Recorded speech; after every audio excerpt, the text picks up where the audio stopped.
My mother-in-law, Beth, cries out, clutching her stomach. The paramedics soon arrive and carries Beth on a stretcher. Is she your daughter? Can you come with us? Beth then looks at me with a pained look on her face as she clutches her stomach. She's just my son's wife. She's not my daughter. Beth corrects them, even though she looks like she's in real pain. Excuse me, ma'am. But she is your relative, isn't she? Will you just come with us? The paramedic asks me that question. I give Beth a cold glare and said this. I will not accompany her to the hospital. My name is Carla. I am a 27-year-old housewife. My husband Leon and I have been married for 3 years. My husband and I met at a mixer hosted by our mutual friend. He is a very cheerful person who speaks to everyone without any hesitation, and I thought he was a kind and nice person. Compared to him, I'm rather boring and shy, so I admire people like him.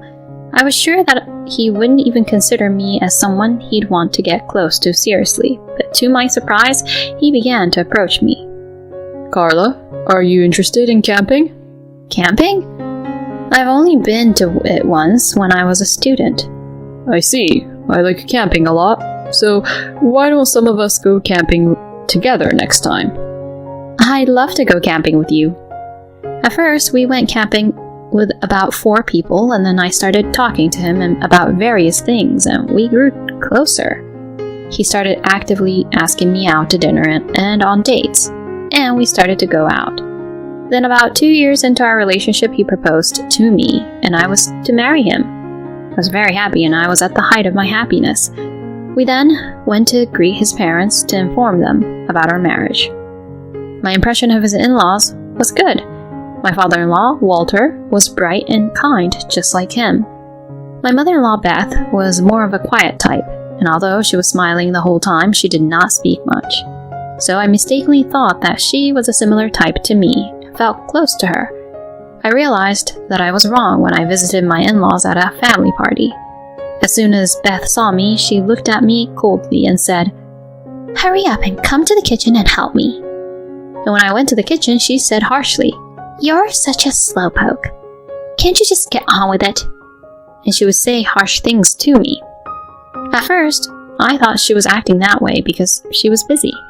However, Beth was very strict to me and made me clean every nook and cranny of the house. She made me clean places that I thought no one would look at during the party. By the time the dinner party was over, I was exhausted. However, Beth gave me instructions on this and that without even thinking how I feel. "Hey, there is an empty glass. Go pour the beer."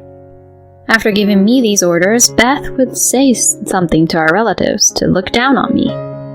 "Please excuse Carla being a really uncaring wife. She grew up all spoiled and it's hard for me to teach her everything." Beth laughs hysterically as she says that. I was surprised that she not only insulted me, but also casually insulted my parents. I glanced at my husband, who was drinking a lot of alcohol and making a lot of noise. He didn't seem to care about me at all, which made me feel lonely.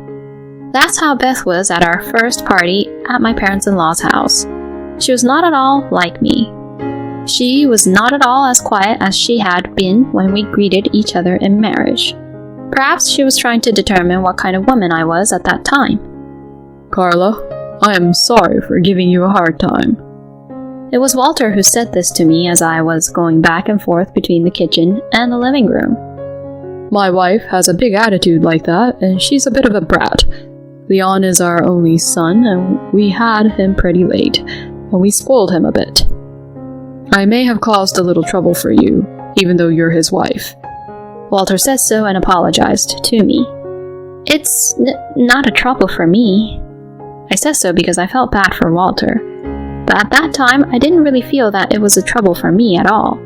I often hear stories about mother-in-laws who are strict with their daughter-in-laws, and I also hear that some husbands are not very cooperative. Besides, my husband is kind when we are home alone, and he shares the household chores with me. So I wasn't that unsatisfied. "Thank you for saying so. I look forward to seeing you again." It was nice to see you too. It was also significant that Walter was kind to me in that way. Beth might have a big attitude only at a party like this. I was surprised by this time, but I still thought that I shouldn't assume Beth or my husband to be who they were. After that, I went back to my normal life. My husband is the same as usual. He helps me with housework and he is kind and cheerful. My husband was not the type to go back to his parents' house that often.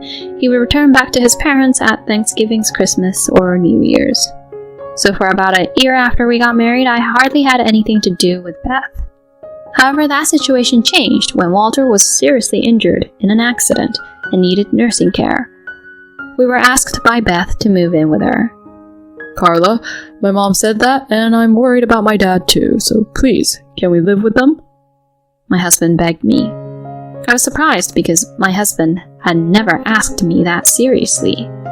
Walter's condition must not be good. I was also worried about Walter. That is why I agreed to move in with them.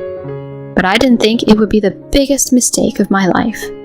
We moved into my parents-in-law's house and started living together. Then Beth said to us kindly, "Thank you for coming and taking care of us from now on," she said kindly. Just as I was thinking that Beth's attitude was normal, she said to me, "Well then, I want you to do some housework for me right away." Excuse me? What? You're the wife who married into this house, so it's natural for you to do the housework, isn't it?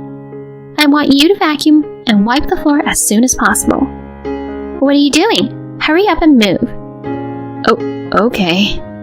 Beth treated me like a slave right after we started living together, and I became worried about my future at once.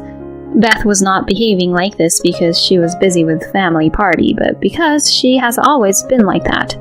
Since then, Beth has been pushing me to do all the housework.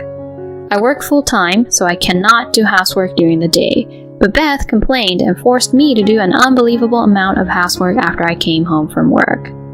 When I come home from work, I wash the dishes Beth has eaten for lunch, and then I cook dinner and clean the bath and prepare the bath for her and also clean up the rooms and the toilet as well. And in the morning, I have to make breakfast in the morning, and Beth even forces me to make my husband's lunch. Don't make Leon eat something that is bad for his health, like a pre-made meal. She would get angry at me, so I would have to get up early in the morning and cook every day, whipping my tired body into shape. As I continued such a life, my body reached its limits, and the quality of my housework and my work began to get worse. You slowpoke! You're so slow at anything you do. You really are useless. Beth would abuse me like that. I became more and more exhausted, both physically and mentally. But the saddest thing for me was that my husband did not say anything to me when he saw me in such a situation.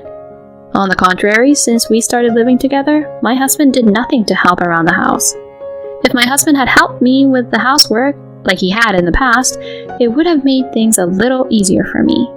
But well, if my husband tried to do the housework, Beth might stop him and not let him do it. Still, I wanted him to at least show me that he was willing to support me. I had no choice but to quit my job because it became too difficult for me to balance housework and work, and I didn't think my body could take it any longer. Beth had always grumbled to me about women working in an office, so I decided to quit. I didn't like the idea of being with Beth during the day, but I had no choice considering the burden on my own body. However, my burden did not decrease. In addition to the housework, Beth also forced me to take care of Walter. Then, please take care of the rest. With that, Beth went out of town for shopping and lunch. I couldn't leave Walter alone, so I did my best to take care of him while doing the housework. Carla, I am so sorry. I didn't think she was that insane and helpless. Walter didn't think that Beth would force me to take care of him, and he was quite shocked. I mean, they were a married couple. It would be natural for him to feel sad if he was treated like that by his own wife. I felt sorry for Walter, so I tried to talk to him a lot while I was caring for him. He told me many stories about his past, memories of Beth, and my husband's childhood. I enjoyed talking with Walter very much, and it was the most relaxing time for me because I was busy with housework. The rest of the time was really tough. Beth still picks on me and my husband is indifferent. Once I talked to my husband about Beth, but he said, "I'm tired from work," and he never listened to me. He was not kind to me anymore, and like Beth, he complained and ordered me to do housework and other chores. I was considering divorce, but I had already quit my job and my parents live in a rural area, so I could not go home easily. Therefore, I could not take the decision to divorce. A year passed after I spent those difficult days. Walter was getting weaker and weaker, and he no longer had the strength to continue to live any longer. In contrast, Beth and my husband became more and more demanding, and I just had enough. Then one day, Walter said to me, Carla, thank you for everything. You have worked hard enough. You should live your own life now. What does that mean? Leave Leon and leave this house. Huh? You are still young. You shouldn't waste your life in a place like this. But I don't have the strength to live on my own. Leave that to me. Huh? Take the key to this house and leave. This is... I bought the apartment for you, Carla. What? Thank you for taking care of me until now. I'm thanking you for that. Oh, no, I can't accept it. If this continues, Carla, you'll suffer even more. Please, let me thank you. I just want to make sure I don't have any regrets, so please, let me just thank you. Walter. I decided to accept Walter's token of gratitude, and I proceeded to carefully prepare for the move. I set my belongings little by little so that Beth and my husband would not realize as much as possible. It took a long time, but I was almost ready to complete the move. That was when it happened. On Saturday morning, Beth suddenly started having a very painful stomachache. She had gone out for drinks with her friends the day before, and she had eaten a lot of raw oysters. That must be why she was having that stomachache. Beth cowered down with her stomach in her hands. Then my husband started getting ready to go out. I thought he was going to take her to the hospital, but he was looking kind of funny. Then my husband took his large suitcase and said this to me. Well, I'm off to go camping, so take care of Mom and Dad. I was truly dumbfounded. His own mother was suffering like this, and yet he'd rather go out camping. But I felt it was too much trouble to get angry at my husband, so I said nothing and sent him off. Meanwhile, Beth was on the floor screaming, "Call an ambulance!" I had no choice but to call an ambulance for her. The paramedics soon arrived and carried Beth on a stretcher. Is she your daughter? Will you come with us? Beth then looks at me, holding her stomach and looking distressed. She's just my daughter-in-law. She's not my daughter. Beth corrects them, even though she seems to be in pain. Oh, I apologize. But you are her relative, right? Can you come with us? The paramedic asked. I gave Beth a cold stare and said, I will not accompany her to the hospital. It's been really hard for me because she has been bullying me a lot and even forced me to take care of Walter all on my own. I will be leaving home now and getting a divorce, so I am a stranger to her now. When I said this, Beth said, No way, and was speechless. I didn't care. I went to my room and started packing the rest of my stuff. The paramedics awkwardly carried Beth out. After I finished packing my things, I went to Walter's room. Walter, thank you so much for your help. That's my line. Thank you so much. Be happy. Walter waved at me with those final words. I waved back, left Walter's room, and left my parents-in-law's house. Since a few days ago, I had actually called for a care helper when Beth was not around, and the helper will be here today to take care of Walter, so I could move into my new apartment in peace. The apartment Walter bought for me is quite beautiful and spacious, which surprised me. This probably cost $300,000. By the time the move was completed, the process of changing the name to mine had been completed, so the condo was mine now. All that remained was to find a job and make a living on my own. A few hours later, my husband called me all panicked. Hey, why did you accompany Mom to the hospital? Mom was so angry. Because there's no obligation for me to accompany her when I'm going to be a stranger, right? Huh? I'm divorcing you. I left the divorce papers on the table. Oh no. Why? Why? We're really done for if you don't understand that. You've been indifferent to Beth's constant abuse towards me, and to top it off, you've started to use me just like how Beth did. How can I possibly want to be with someone like that forever? But even if you get divorced, you have nowhere to go. Unfortunately, I have a house that Walter gave me. Huh? He gave me a condo. What? Well, since that's the way it's going to be, you'll have to communicate through my lawyer now. Oh, hey! I said that and hung up the phone. Apparently, my husband and Beth made a huge deal about it after that, but Walter just ignored them. Walter called a lawyer and divorced Beth in the end as well. He then kicked my husband and Beth out of the house, sold the family home, and placed himself in a nursing care home. Beth and my husband lost their house, and since I had also filed a claim for alimony due to abuse and moral harassment, they are now in debt and currently living in poverty. On the other hand, I was able to find a new job, and now I am living comfortably in the house Walter gave me.